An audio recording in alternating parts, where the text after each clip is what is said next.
Center here in Denver, Colorado. It wasn't just a big night of fight. It was a big night of memorable moments. Conor McGregor with us here in Denver, Colorado. Good left hand from Rockhold. Right hand right back from Mike Perry.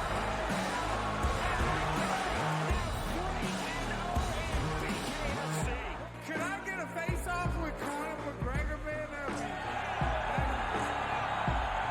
It's an incredible setup here, incredible matchmaking, incredible storytelling. Oh, you had to come here. All these fighters that step in here are warriors, and all have my respect. And I'm into this game, yeah. We'll be into this, yeah. And we are live here in the Maverick Center here in Salt Lake City, Utah. Folks, what a night. It is going to be historic indeed for BKFC 56. Whoever's the king of violence right here, this is going to be a great fight. Perry on the top. Right hand from Perry. Who's the king of violence? I am! Combat fighting in its purest form, bare knuckle fighting in the city of angels. 80 seconds remaining.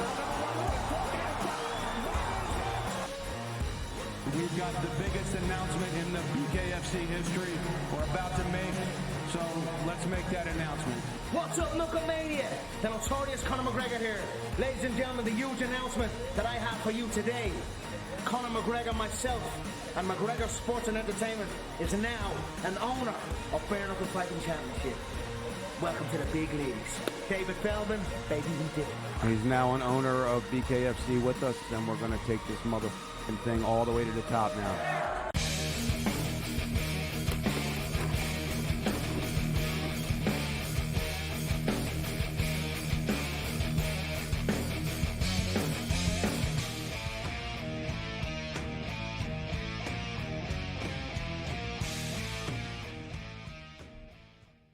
All right, great time tonight. We'll get into the women's golf, which we're doing very well in. Hopefully, we can finish this off and add to the pile of the way that the Olympics. We put a lot of bets out there. They're starting to come home for us right now. We had a pretty good day today. Some real close scares. So, what's your take, Steve, on the bronze medal match? It matters. Like teams, like it's a medal. Like it's different in the Olympics. You see the joy of a lot of teams that get the bronze medal. To be honest, as they say in the Olympics, fourth is the worst place to be. And I even saw a study about this. The universities, my grandfather won a silver medal. He did an interview about it before he passed away. And he said it, he goes, I didn't win a silver, we lost gold. Like, that was his line even. And I even read, there was a study coming into the Olympics I was fascinated about. I read it because I sort of thought about I knew about this. That the gold medal, look at the podium. The gold medal winner and the bronze medal winner, Cam, are the happiest. Mm-hmm. The gold medal winner is happy that they achieved and they're the best in the world and they won. The bronze medal winner is getting gratified. I got something out of this. I'm third in the world. I got a medal. I'm on the podium. I agree with you. And Steve, that second place is just sitting there thinking, God, I was so close to being the best and I'm second. It actually, not everybody. You see some people like China were happy today they won the silver. Like there's certain instances. But fourth place is the bitch one. That's the one where it's like, God. Like the poor girl from Peru finished fourth in the two speed walking women's things. She broke down like the second time. Like it was just. Yeah, that's rough. Yeah, I don't know if you guys saw. I posted a video. It was a Canadian canoe woman finished fourth 2 Olympics in a row. She broke down after. She goes, all I wanted to be was on the effing podium, man. Like, she wanted bronze with her life, Steve. Couldn't get it. Finished fourth again. Think about it, Gabe, in all the sports. It's horse racing. Win, play, show. The only time fourth means something if you're betting superfectas. It's like, it's the 3. Four is a very bad number in Chinese culture. But as you guys know, though, Cam, it depends on how you finish third, right? Because if you go from fifth to third on the final lap, you're elated. If you go from first to third on the final lap, you probably aren't quite as happy. Yeah, there's a lot of layers to silver, it. You go from second to second on silver, or if you're a huge underdog, like if you're a long shot, like China, China women's field hockey, they were stoked they had a silver medal. They were excited. They were crying. They were all like happy. The Canadian women today were happy even. But that goes to both basketball games. Coming into the tournament, nobody expected gold except the U.S. So every other team is happy with silver. So that's another reason I think the whole home court underdog thing for France could let down a little bit now. And you're right about the bronze medal match. If you told Serbia 2 days ago, well, that's what I wanted to ask you. You could have bronze, they would have taken it and run, right? Because they weren't expecting to beat the U.S. So 2 ways to look at it. I don't think, personally, I think Serbia are more gutted after that tough loss. They're still upset. They were complaining about the referees today, and they should, whatever. Like, Canada was the one that got screwed by the refs, if anybody did. But they were bitching about the refs. I think it was so close to one of this beating the U.S. and would have meant so much to them. I think Germany can shake this off more. Personally, Cam, sounds like you agree. I think Germany can shake off the loss to France more and say, you know what? We won the World Cup last year. Let's get a freaking bronze medal and get on the podium here on the way out. Did you see the Serbians after that game, Gabe? Like tears. They're crushed. They were absolutely 17-point gutted, lead. crushed. Yeah. Well, that's the thing, Steve. How do you get back from that? Gabe's right. Like I'm not going to play a psychologist because it's not like we know we talk about it in sports betting, but to Gabe's point, that it was different with Serbia. They looked like they were just like, we're done. We had our chance. We're like, you know what I mean? I don't know what they have left. That's the whole thing. I think they're in a bad spot. And you know about Jokic. He could be very temperamental. He might be thinking about his damn horse after that game. I also like the fact that Serbia played well and lost. Germany did not play well in the last game, Steve. Shots didn't fall for them. Like Wagner was missing dunks. Like Schroeder was missing shots. He was hitting all tournament. And France's defense is part of that. Wembanyama terrorizes people. So, but my own personal opinion is that Germany is the play against Serbia, guys. What do you guys think?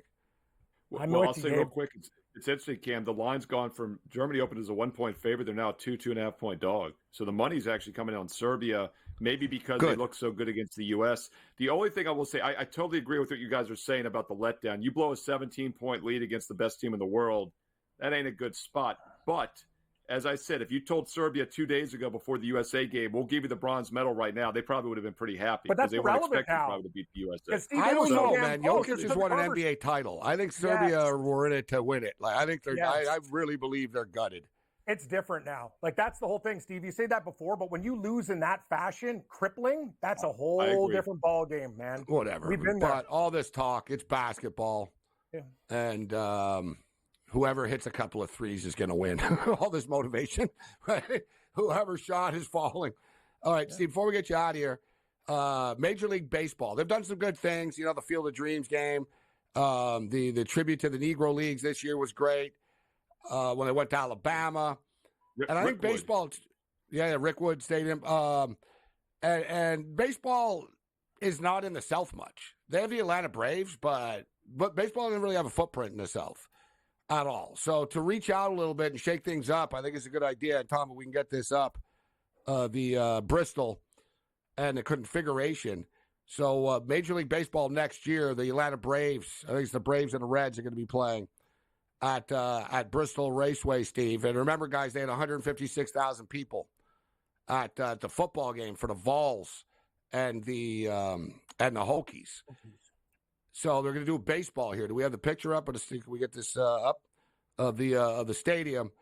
They want to break an all-time attendance record. Only once has there ever been more than 100,000 people at a baseball game, and that was a Dodger-Red Sox exhibition game in Los Angeles once. They're looking to break the record here, and Steve, you've been to this track. You can fit a hell of a lot of people here. That's one thing. So they're looking to break the all-time Major League Baseball record. Yeah, and I would say there's a lot of Braves fans. I grew up an Orioles fan in Northern Virginia because we didn't have the Nationals yet. But everything south, and because of TBS back in the day, Turner Broadcasting, the entire Southeast is Braves fans. So they're going to have a huge contingency. That'll be a home game for Atlanta. You're exactly right. I've been to, when we were in Mississippi and stuff, the NFL games that were on, it was all Falcon stuff. It was before the Titans. Like I said, they're not. The NFL doesn't have a massive imprint there either. It's college football country, and/or NASCAR country. All right, roll it here. Here's the configuration of the stadium.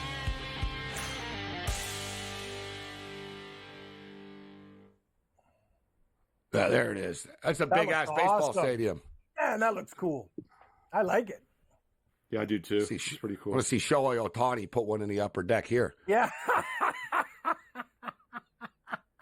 I mean, it's like amazing. It's got extreme banking. I mean, it's a dome. It's basically a coliseum. It looks wicked. I like it. So August 5th next year, Braves and Reds. Great idea. And they're looking to break an all-time attendance record. So they need to get over 115,000 people, which I think they will. Yeah, Who had that why before? Not? I'm fascinated by what stadium had 100,000 for baseball ever before. That's crazy. Maybe they did it at the it was the LA Coliseum, home of the USC Trojans. Yeah, the original one. Yeah, they can configure it, and they got 100,000 plus in there with the extra grandstand. And it was 1998. Just funny, to be honest, I don't remember it. I don't remember that for 1 second, and I was handicapping baseball in '98. So it wasn't that long ago either. So when I heard it, I was like, oh, I kind of remember now that you tell me about it, but I don't have like a memory of it and what it looked like. Or the Dodgers played there guess when the right they moved. stadium. Maybe my subconscious remembered because my first guess was the Coliseum. The Dodgers played there when they moved to LA before Dodger Stadium was ready, too. So they have had baseball there.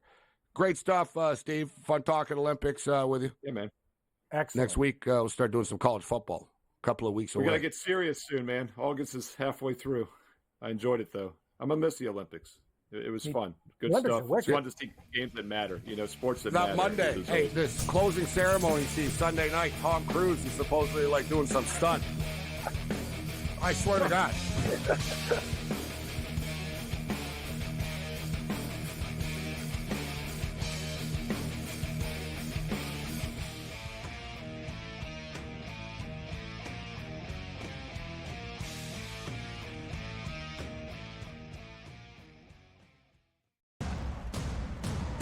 What has happened? What has transpired here at the First Bank Center here in Denver, Colorado? It wasn't just a big night of fights. It was a big night of memorable moments. Conor McGregor with us here in Denver, Colorado. Good left hand from Rockhold. Right hand right back from Mike Perry.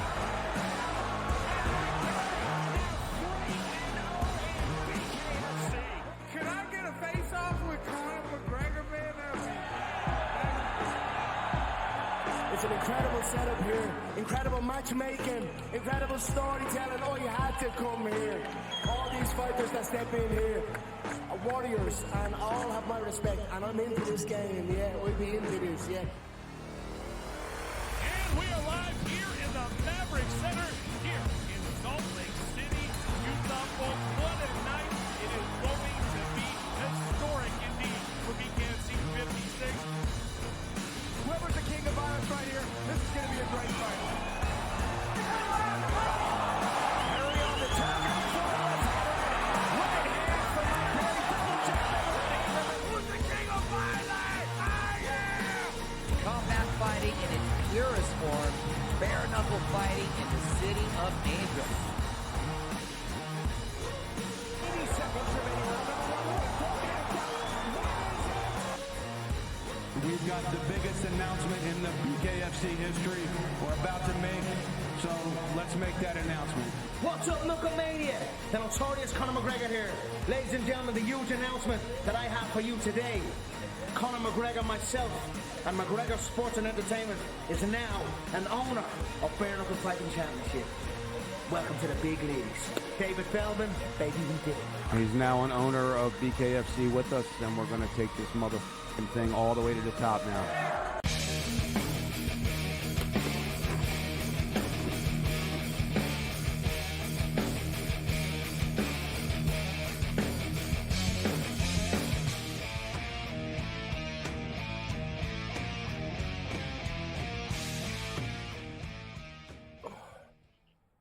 I was saying earlier, when Tom Cruise came up for whatever reason. I was saying, yeah, this nut job does all of his own stunts for real, and like he really does. Like Mission Impossible, I'm seeing here, rock climbing stunt. He climbed the rock. It was 2,000 feet above the ground.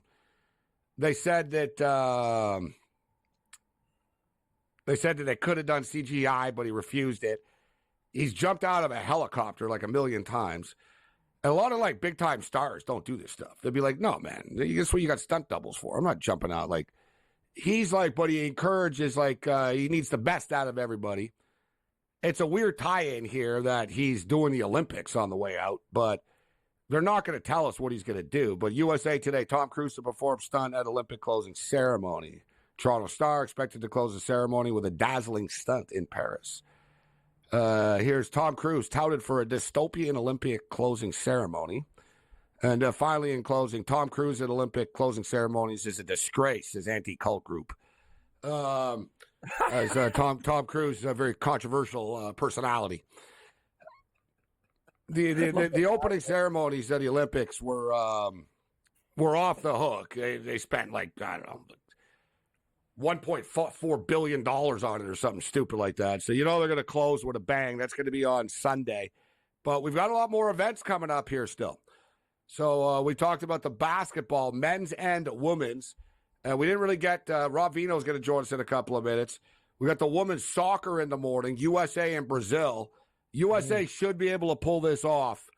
And it should be a hell of a lot low scoring than the 8 goals that France and Spain scored today. Dear God, 8 goals. And then we've got the women's golf. So before the tournament started, I only really reached for 2 players. The Ri Jun who was it? Hin Ju Win. There's 3 of them, but well, whatever, dude. I don't mean any offense to anybody, but I got a bunch of Chinese like weightlifting bets and everything, so I'm all over the place.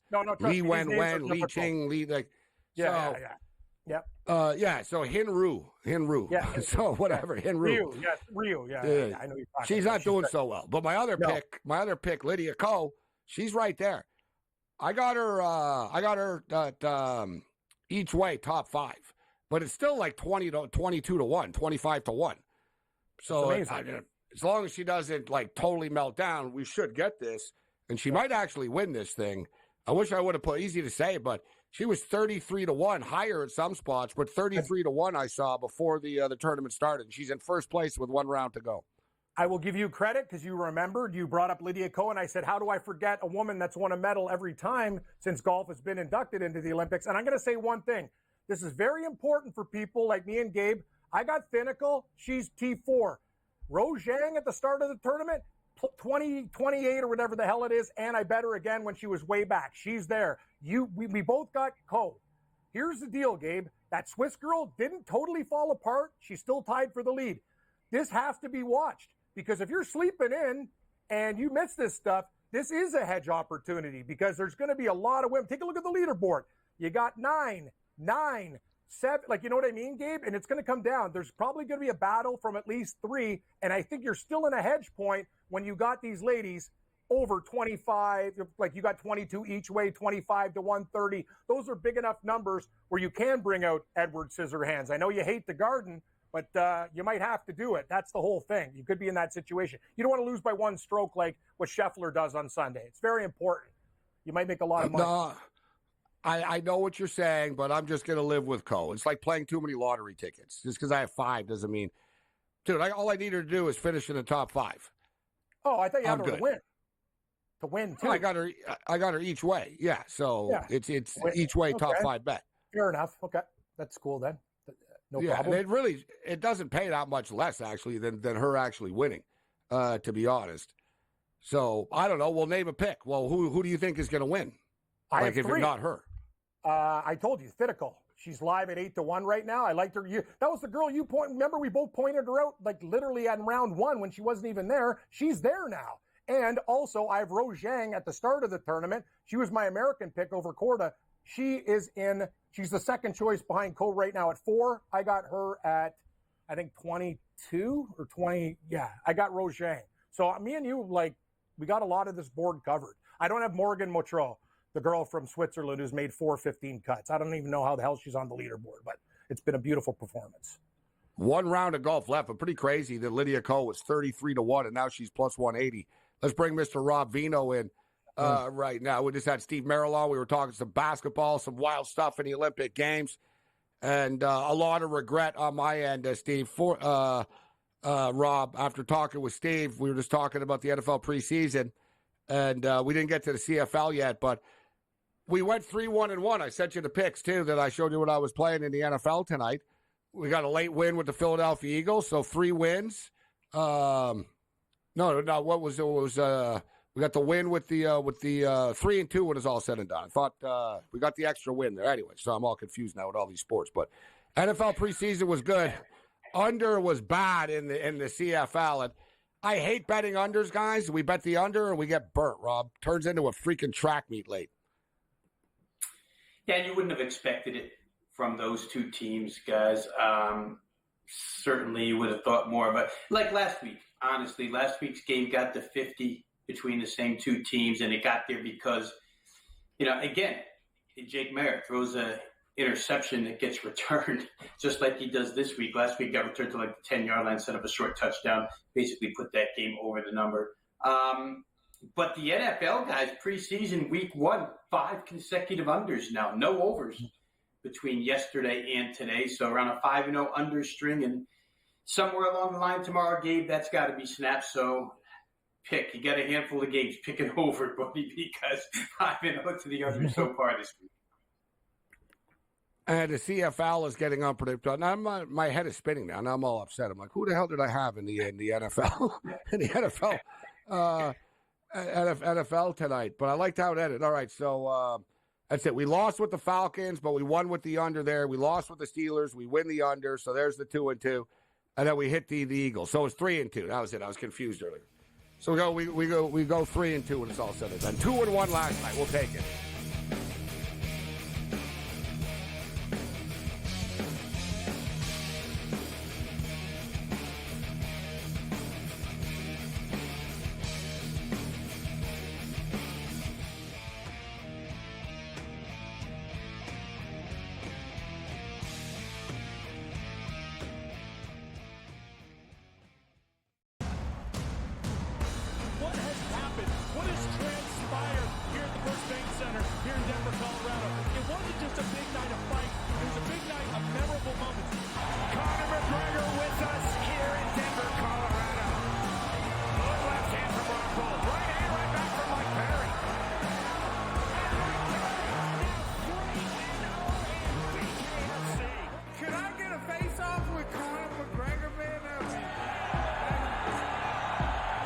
It's an incredible setup here, incredible matchmaking, incredible storytelling. Oh, you had to come here.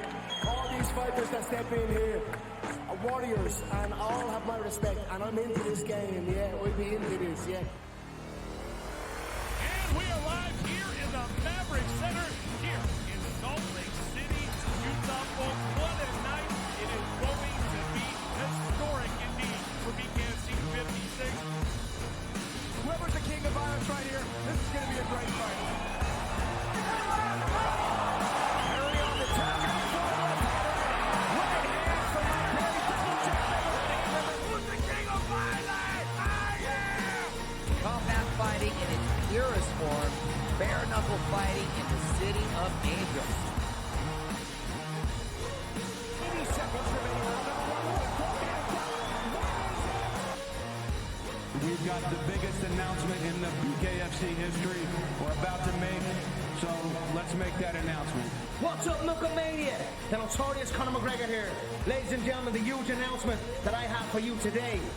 Conor McGregor, myself, and McGregor Sports and Entertainment is now an owner of Bare Knuckle Fighting Championship. Welcome to the big leagues. David Feldman, baby, we did it. He's now an owner of BKFC with us, and we're going to take this motherfucking thing all the way to the top now.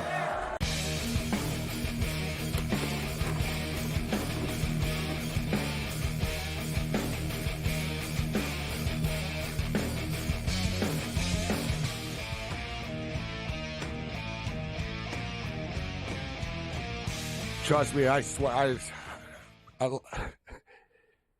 We're kicking it back. We're back to Friday Night Freak Show. Rob Vino was talking about the wild day in the Olympics today. We talked about it with Steve Merrill, who was actually watching it all.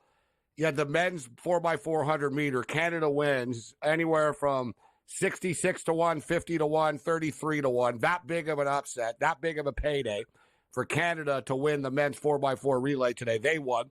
At the same time that was going on, France and Spain went into extra time with the gold medal on the line, tied at 3 after France battled back from a 3-1 deficit. It was an epic soccer match. And essentially at the same time as that, China nearly pulled off like the biggest upset in Olympic history. Like China nearly beat the Netherlands in women's field hockey. And hockey's hockey, guys, right? I've said it a million times. I don't know why Canada isn't good at field hockey. Like, Canadians grow up playing hockey, ice hockey, roller hockey, road hockey. For whatever reason, they're not good at field hockey. But the Netherlands have been dominant. They've won 3 of the last 4 gold medals in women's field hockey. And they're playing China. And they were, same number actually, it was minus 3,300. So they were 33-1 favorites coming into the game. And you know what's crazy, Rob? I have them in a couple of parlays, and I could have cashed out for I would have lost $118 only. And I didn't do it because I was like, whatever, man. They're going to beat China like 5-1 or something, right? I was like, I don't want to give up the money.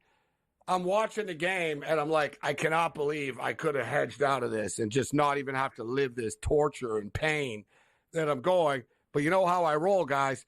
I was like, man, I'm betting the in-game under 3.5. And then I took China plus 1.5. I started to say, all right, how can I maximize this and try to win everything?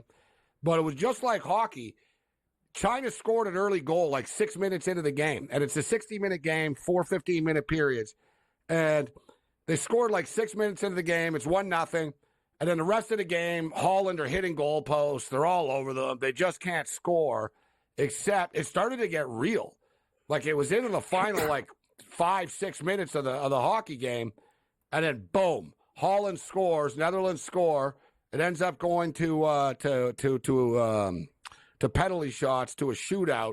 And that's where the big advantage came in, you could see. The Chinese girls really didn't have the same type of, zip on their shots, and then Holland escapes. But it really would have been one of the biggest upsets in Olympic history, Rob, if it would have been pulled off. Thank God we weren't on the wrong side of it. Yeah, they were like 20-0 against China last 20 times they've played, and they've destroyed them every time they played them. And then you get stuck in this mess where it's 1-1 in penalty shots. And like you say, boy, the Netherlands, give them credit. I mean, their girls,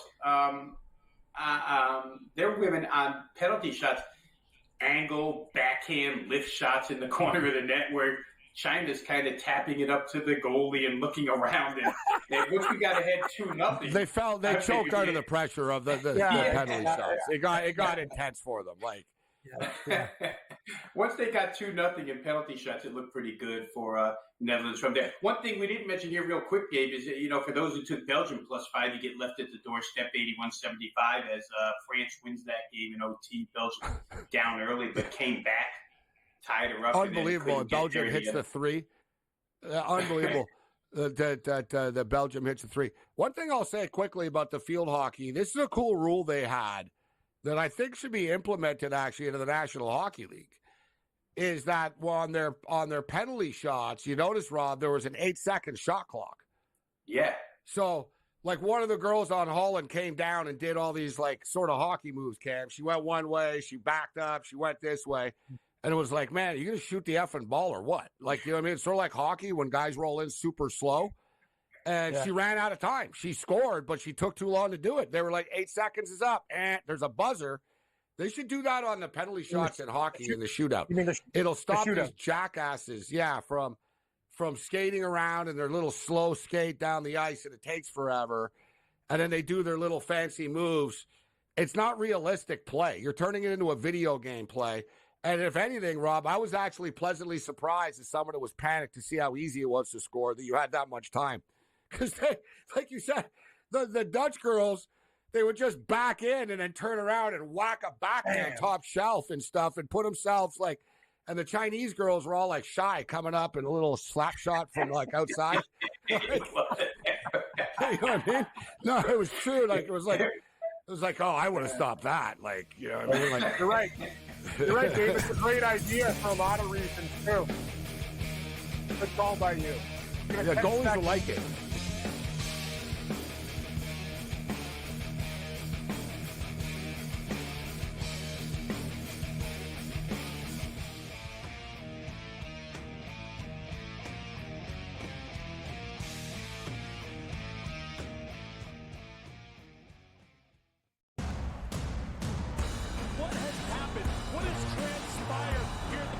Center here in Denver, Colorado. It wasn't just a big night of fights. It was a big night of memorable moments. Conor McGregor with us here in Denver, Colorado. Good left hand from Rockhold. Right hand right back from Mike Perry.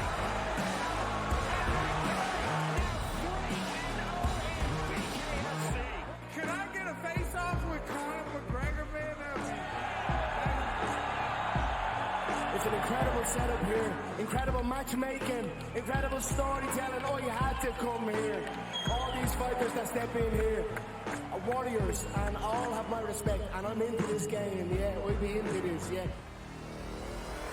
And we are live here in the Maverick Center here in Salt Lake City, Utah. Folks, what a night. It is going to be historic indeed for BKFC 56. Whoever's the king of violence right here, this is going to be a great fight. Perry on the top. Right hand from Mike Perry. Double check. Who's the king of violence? I am! Combat fighting in its purest form, bare knuckle fighting in the city of angels. 80 seconds remaining. We've got the biggest announcement in the BKFC history we're about to make, so let's make that announcement. What's up, Knucklemania? The notorious Conor McGregor here. Ladies and gentlemen, the huge announcement that I have for you today. Conor McGregor, myself, and McGregor Sports and Entertainment is now an owner of Bare Knuckle Fighting Championship. Welcome to the big leagues. David Feldman, baby, we did it. He's now an owner of BKFC with us, and we're going to take this motherfucking thing all the way to the top now.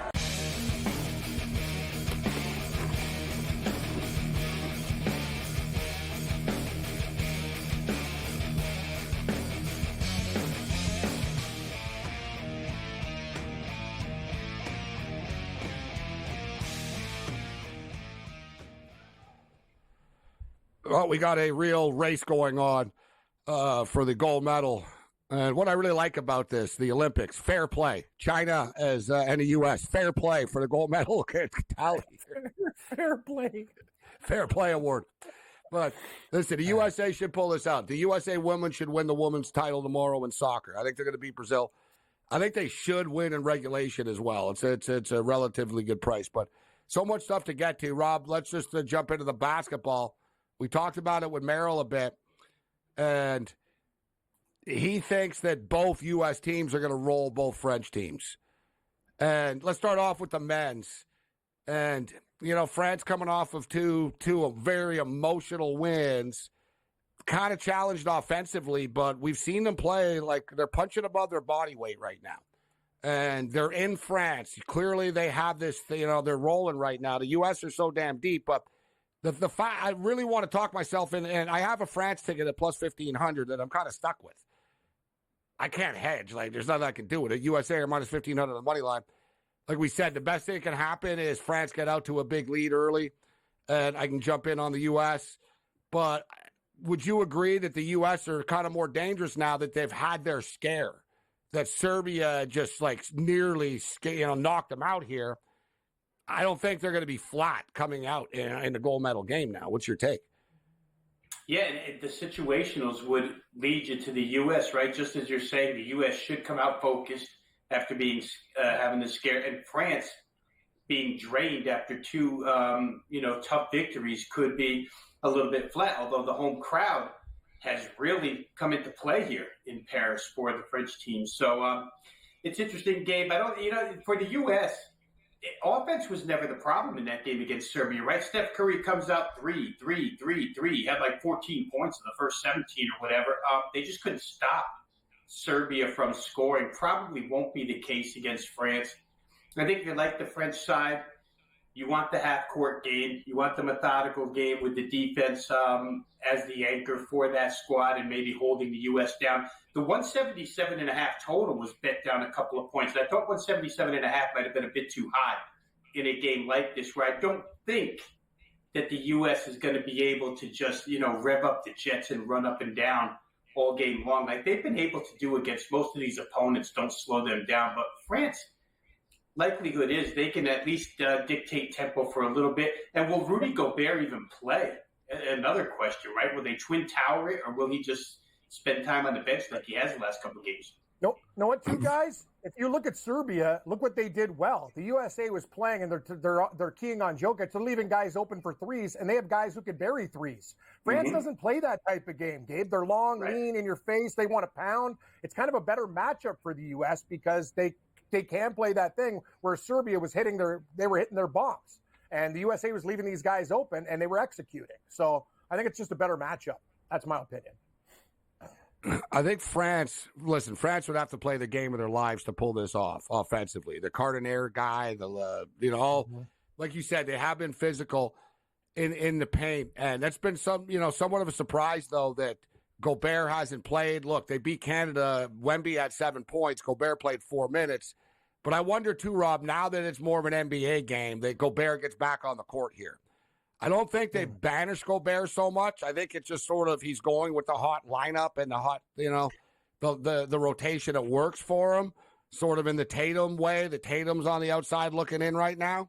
But clearly they think he's in the way a little bit. But I'm curious to see how they use him in this game. But give credit to the French coach. He's pushed all the right buttons. He publicly called out in France Wembanyama earlier in the tournament, said he could do more.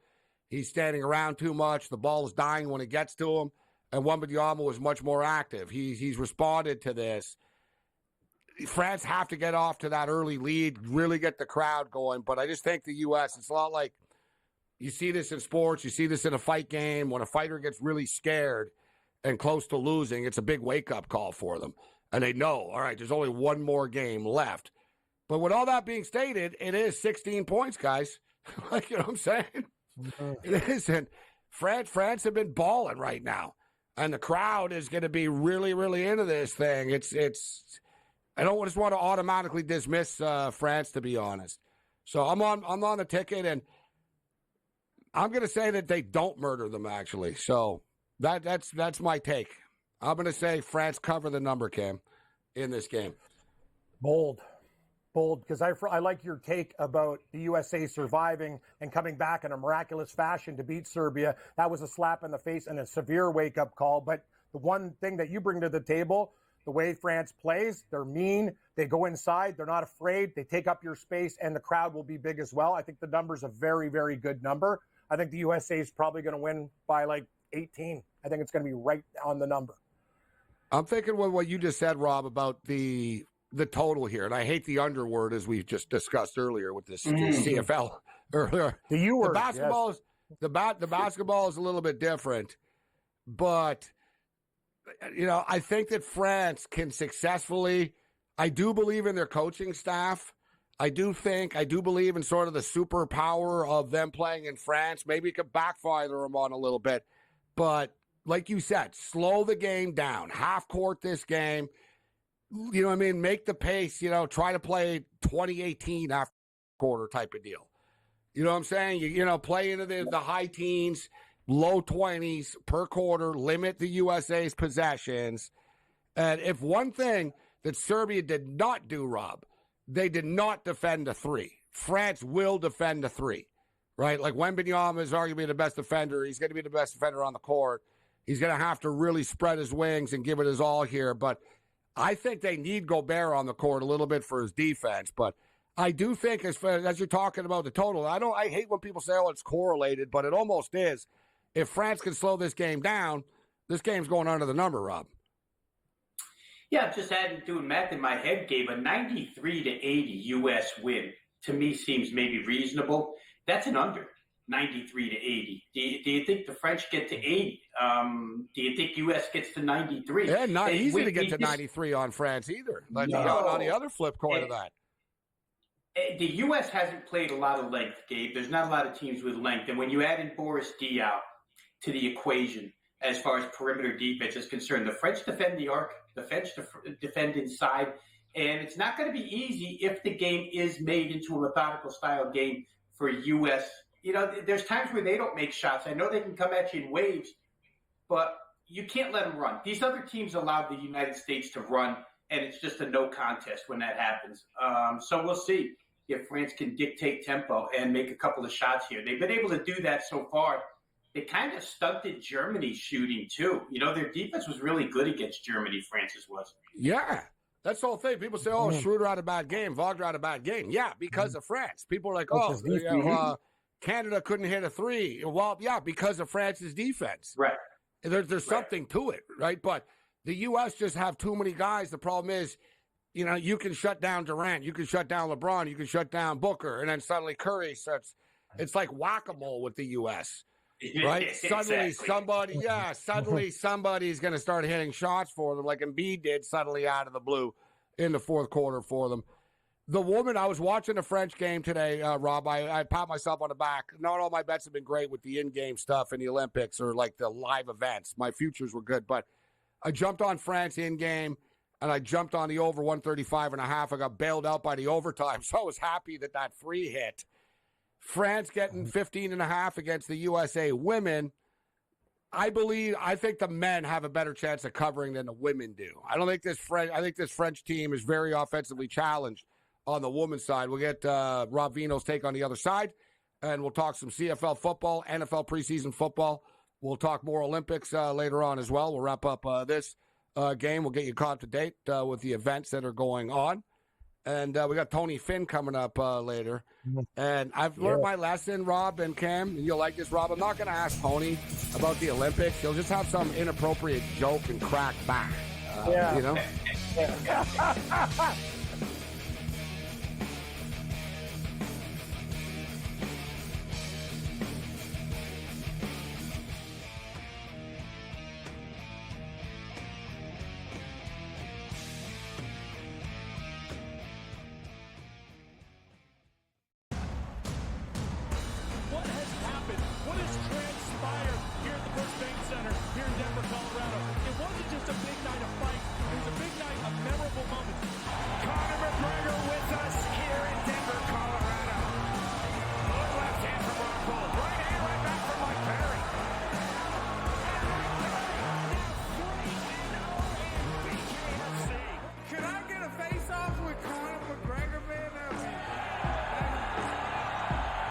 It's an incredible setup here, incredible matchmaking, incredible storytelling. Oh, you had to come here.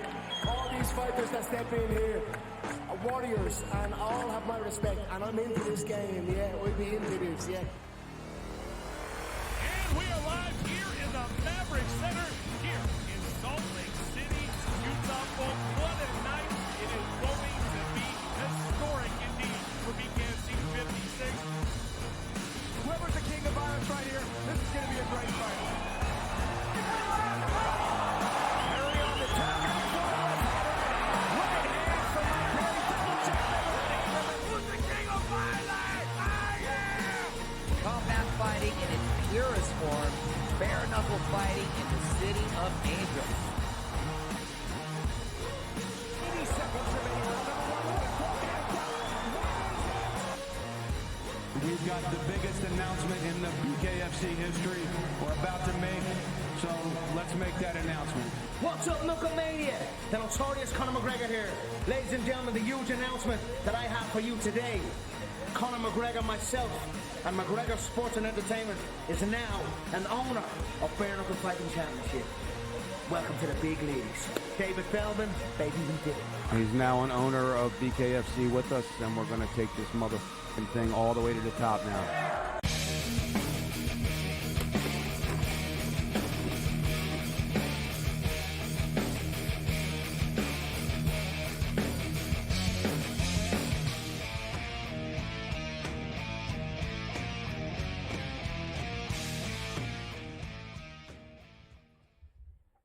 This is SportsRage. I am Gabriel Morency, the pimps and players, the hustlers, the people, the busters, and everybody else in between. See Donovan Bailey on my screen right now talking about the gold medal, the men today. Unbelievable stuff. Upwards of 66-1. I'm kicking myself. I didn't even bet it because I was like, they're not going to win. All four men on Team Canada that won the 100 meters today, the relay, the 4x100, none of them even qualified for the final heat of their this week. None of them even made it. Like, they literally were 9th, 8th, 7th, 6th. Like, they all underachieved. They all had a bad week. Team Canada's men's track coach got home due to allegations, right? There's always scandals and, abuse allegations. So the coach got sent home. Like, they basically, like, had everything, like, besides their shoes stolen this week. And I saw this, and I'm like, man, they have no hope in hell of winning, so I'm not going to do it. And then they pull it off. They actually win. Man, you got to love the Olympics. Massive upsets. And we still have a lot of events left, including the basketball. Is there another one left? Another upset. So we're talking about the women's on the way out, the last break there, Rob. So France, USA women's. What do you think of the total of that basketball game? 155.5. Yeah, it's probably a little bit high, I think, Gabe. Again, I don't like playing unders, but it does seem a little bit high. When the U.S. wants to clamp down on defense, they do. They've got a ton of size, obviously, and they've got a ton of quickness. And it's really just a between-the-ears type of deal, focus type of deal with them defensively. We saw them shut down Australia today. Australia couldn't really make a shot. That being said, it was a difficult haul for U.S. in the end to cover that game sidewise. I think if I were to play total, I'd probably look under. You know what? If I use today's game as an example, 85-64, that's 149. That's still under. I'm not saying they'll win by 21 by that exact score, but 149 seems like territory where that game could land. Yeah, you know what? You kind of read my mind. I was thinking USA win 80-62-ish, 81-64. Right, and sort of in that range around a lot of the numbers are sharp, and the U.S. women's games have been around the number. But as far we were talking earlier about Germany and Serbia, and I think personally that Serbia are more gutted than Germany are. Right, Germany didn't blow a 17-point lead to the U.S. Germany just didn't play well, flat out, like in the whole game. So I almost like that fact, Rob, that Germany, the shots are going to fall for them. France's defense got to them. They got caught up in the crowd early. It was a snowball effect.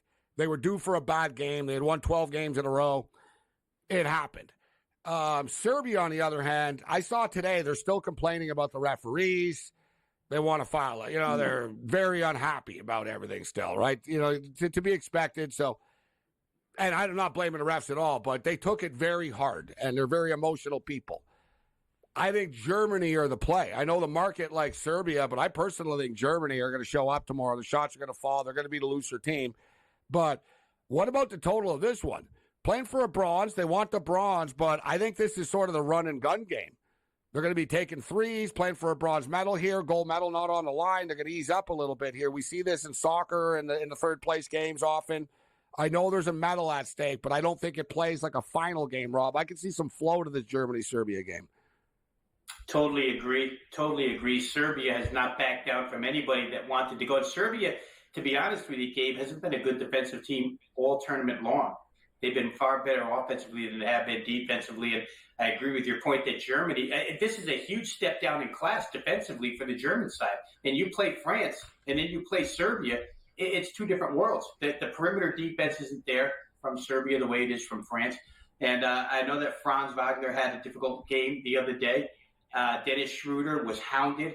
I don't know that that's going to happen tomorrow. So I'm with you. I see a little bit more fluidity to this game, a little more up and down pace, more shot making. Hopefully Serbia does have some type of focus, bronze medal focus, because I wouldn't want them to come out and just not be able to make any shots in this game. That would probably destroy an over ticket. But there's such good shooters, and there's so many of them on the floor tomorrow that I feel it's a little bit open court, broken floor. Not a lot of, tight defense. So I would suggest over. And I do think Germany's probably the better side. Just per player, I think they're probably the better side. Rob Vino kicking it with us. Cam Stewart in the house. All right, the CFL tomorrow night, guys. We have the Montreal Alouettes and the Hamilton Tiger Cats. Been a very one-sided rivalry over the last 3-4 years. The Alouettes have beaten them 8 straight times. And in fact, they're 7-0-1 against the spread during this run. They beat them 33-16 already recently. And so they've only played once this year. Davis Alexander is settling in at the quarterback right now. Fajardo was still out for the Montreal Alouettes. Cam, what do you think of the Hamilton Tiger Cats and the Montreal Alouette game tomorrow night? Well, we hit this one pretty good tonight, Gabe. I'm going to take the opposite approach. I'm going to take Hamilton in this spot. I like Montreal better on the road. Now they're laying 7.5 in this spot. I think Hamilton will actually keep it close. I think we could see some points in this game because I know, Bo Levi Mitchell might make a mistake in the game, but I also think their offense is going to find ways to put majors on the board, and I think Montreal will do the same. But I just think 7.5 is a few too many points. I know this is probably going to be an unpopular opinion, but I will take the excessive points with the Tiger Cats. I think they lose a tight one, maybe by like 4. I'm going to take Hamilton to cover over the number. Hamilton are 5-3 to the over on the season. The Alouettes are 5-3 to the under on the season. Rob, these overs aren't really raining right now in the CFL. But with that being stated, we've seen Hamilton's defense is pretty leaky. Montreal are pretty aggressive. You know, they've got playmakers on their team. Their defense makes plays as well. As Cam mentioned, Bo Levi Mitchell is good for a mistake or two, a turnover, a short field. But it's been extremely one-sided. I just can't take Hamilton in this spot. We've seen Montreal dial it up. And for the record, too, they've got like a bunch of greats there tomorrow night, and Montreal, like in the CFL, they kind of rotate schedule nights. There's a rhyme and reason to who plays when. They would all love to play on a certain time. Long story short, they're fired up tomorrow night in Montreal. They've sold a lot of tickets. They're ready for this game tomorrow night from just, the franchise standpoint. I think there's going to be some points in this game. I think we'll get there with the over, but I think Montreal are going to cover the number. We'll get Rob's thoughts on the other side.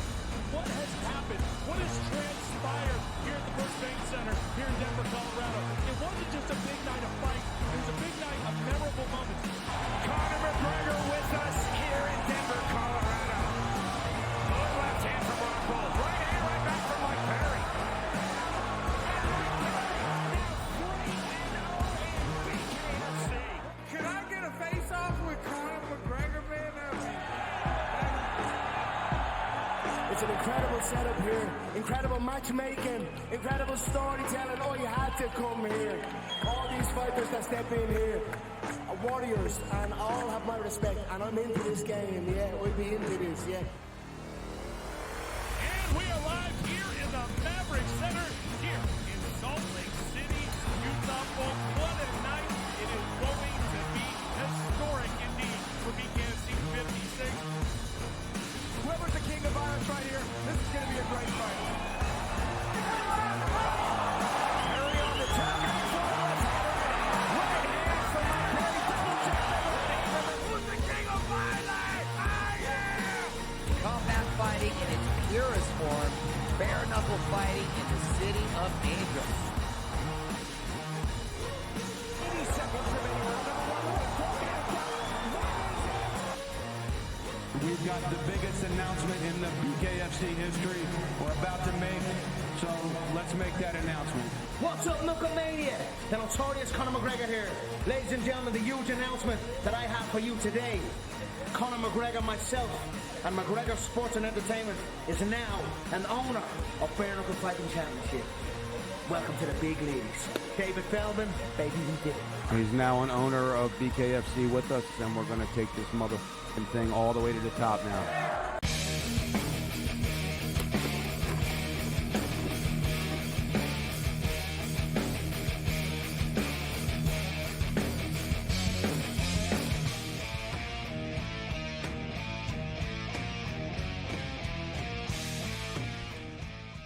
LA Dodgers. We're just up 7-4. Now it's 9-4. So they're taking a 9-4 lead. We're at the bottom of the fifth inning right now. The Mariners are up 2-0 on the Mets in the bottom of the seventh inning right now. But we have a couple more minutes with Rob Vino before we get him out of here. Rob, your thoughts. We'll get your the Alouette thoughts. So Davis Alexander, the kid from Portland State's come in and looked pretty good, man.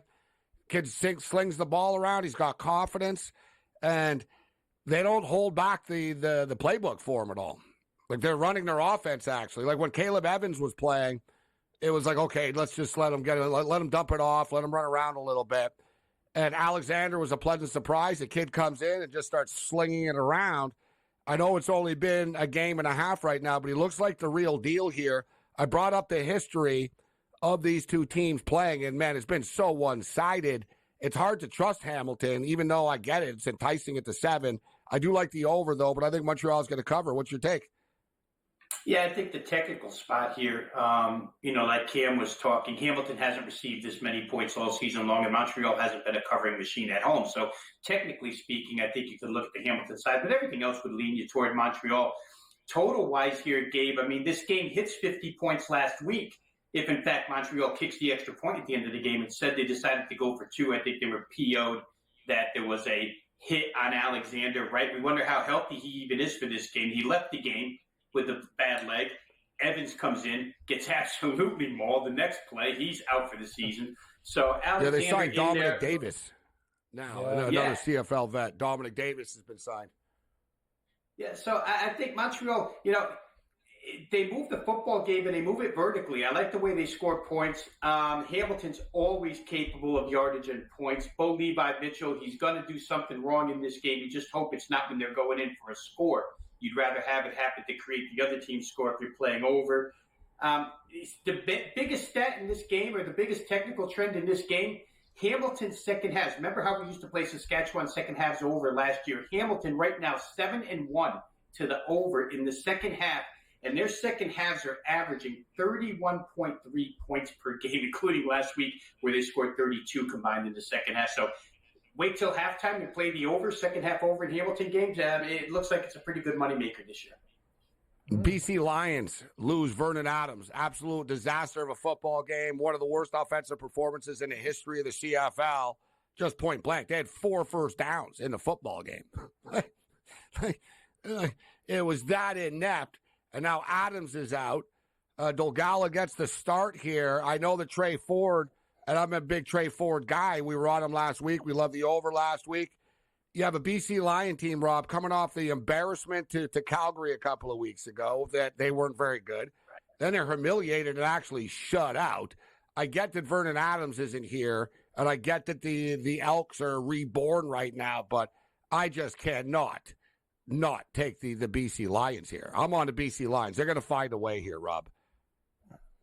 Yeah, and the first play I played in that game was their team total over 23.5, Gabe, for reasons that you mentioned. Back-to-back horrendous offensive efforts out of this team. And even with Dolgala, the weapons around him, he's more than capable of putting up points for this team. So I thought 23.5 was light. I think the game total probably is light because Trey Ford shows Edmonton's going to score. BC hasn't been a shutdown defense, so they'll get their share. But I wouldn't be surprised if BC gets over 30 in this game, to tell you the truth. Edmonton's defense is like a sieve.